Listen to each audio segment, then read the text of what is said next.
With city developers की खास पेशकश। जहांगीर पीर दरगाह से 2 किलोमीटर पहले आबादी के बीचों बीच वेंचर 6,000 रुपए पर स्क्वायर यार्ड, नकद या आसान अक़सात पर। MNC कंपनीज जैसे Natco pharma, Johnson and Johnson, PNG, LV Prasad eye institute के करीब, शमशाबाद एयरपोर्ट से। Chairman A18 Telangana news Mohammed Azam Ali. हमारे हैदराबाद में बुजुर्ग बोलते बच्चों को, जब बच्चा शरीर हो जाता, मैंने अदब के दायरे में रह के बोल रहा हूं, मैं ज़ाब्ते अखलाक के दायरे में रहकर कह रहा हूं, बुजुर्ग बोलते बच्चे को, बेटा ये उम्र नहीं है दीवार कूदने की, छत डाल ले। देखो पूरे बुजुर्ग मुस्कुरा रहे, समझ गए उन्होंने मैं क्या बोल रहा हूं। तुम 50+ हो गए, ये यार यार की बात मत करो, अकेले मत गुजारो। अकेलापन इंसान को बहुत बुरे ख्यालात लेके आता। आप हमको बोल रहे राहुल तुम्हारे 2 प्यार, एक इटली एक मोदी। इटली क्योंकि आपकी वालदा वहां से आई, और मोदी राहुल गांधी मोदी की ताकत है, जहां इन्हों जाते उनको जिता के आते, मगर इन्हों शेरवानी की तरफ देखते। और फिर कांग्रेस पार्टी बहुत वादे कर रही, मामू भी कर रहे। कांग्रेस पार्टी बोल रही हम 500 में देते सिलेंडर, मामू बोल रहे 400 में देता। कांग्रेस पार्टी बोल रही हम 2,500 दे दिया औरतों के अकाउंट में, मामू बोल रहे 5 साल में 5,000 कर देता हूं मैं। कांग्रेस बोल रही हम ऊंचे लोगों को इंश्योरेंस करते, मामू बोल रहे जिसका ने व्हाइट कार्ड है उसको इंश्योरेंस। तो मेरे को अकबर साहब की एक तकरीर याद आई। असेंबली में अकबर साहब तकरीर करके बोले कि 2 बड़े बड़े फेंकने वाले थे, तो दोनों बैठ के एक बोला उसमें से, मेरे बाबा के पास इतनी जमीन है, घोड़े पे निकल गए ना बाबा, तो खाली बाबा घोड़े पे से वो फेंकते फर्टिलाइजर, ऐसा फेंकते फेंकते फेंकते फेंकते चले आते, 3-4 दिन के बाद तो फसल खड़ी हो जाती। उन्हें सर को हाथ लगा के बोला ये क्या है रे भाई? तूने वो सोचा मैं क्या बोला, तूने बोला मैं अकबर साहब के घर पे खड़े, अकबर साहब बोल दिया, अकबर साहब के घर पे खड़े रह के बम्बू लेता मैं, और बम्बू लेके अंबरपेट से तारे को खींच के अकबर साहब घर पे ला लेते। कहीं को नहीं, हमारे बाया का मूड ऑफ था। तो तूने पूछा वो तेरे वो जो बम्बू कहां रखते हो, तेरे बाप की जमीन में।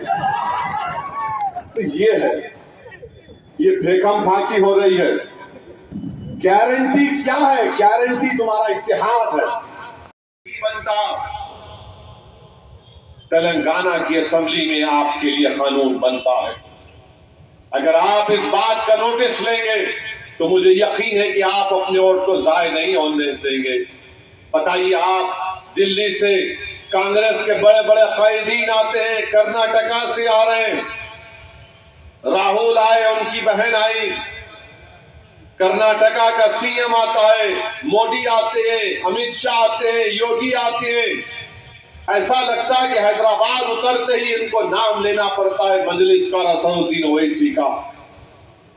उतरते ही अब वो बाबा आए उत्तर प्रदेश से, तो उनका तकिया कलाम है हैदराबाद का नाम बदल देंगे। बाबा ये ख्वाब है तुम्हारा, कभी नहीं पूरा होगा इंशाअल्लाह ताला। हैदराबाद नाम था और सुबह कयामत तक हैदराबाद ही नाम रहेगा इंशाअल्लाह ताला। अमित शाह बोलते रिजर्वेशन बंद कर देंगे। क्यों बंद करेंगे? बर्दाश्त नहीं करते कि एक गरीब मुसलमान का बच्चा, मुसलमान को नहीं, मुसलमानों में जो बैकवर्ड क्लासेस है उनको मिलता है, वो बच्चा डॉक्टर बन रहा है। ऑटो ड्राइवर की बेटी इंजीनियरिंग कर रही है, उसके बाद RDO बन रही है। आरएसएस इस तेलंगाना के इलेक्शन में एक बहुत बड़ी साजिश कर रही है। वो देख चुके हैं कि उनकी अब दाल नहीं गल रही है, तो बीजेपी RSS मिलकर ये कोशिश कर रही है कि नामपल्ली असेंबली हल्के से मजलिस के उम्मीदवार की कामयाबी को कैसे रोका जा सकता है, उसके मंसूबे बनाए जा रहे हैं। वही साजिश बीजेपी मलकपेट में कर रही है कि कैसे मलकपेट से मजलिस के उम्मीदवार की कामयाबी को रोका जा सके। वही साजिश बीजेपी और कांग्रेस मिलकर निजामाबाद में कर रही है कि कैसे वहां पर बीजेपी के उम्मीदवार को निजामाबाद में कामयाब किया जाए।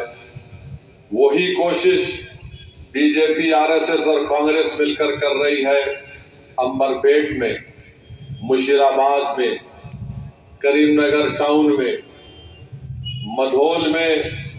कांग्रेस ये कोशिश कर रही है कि कैसे बीजेपी को वहां कामयाब किया जाए।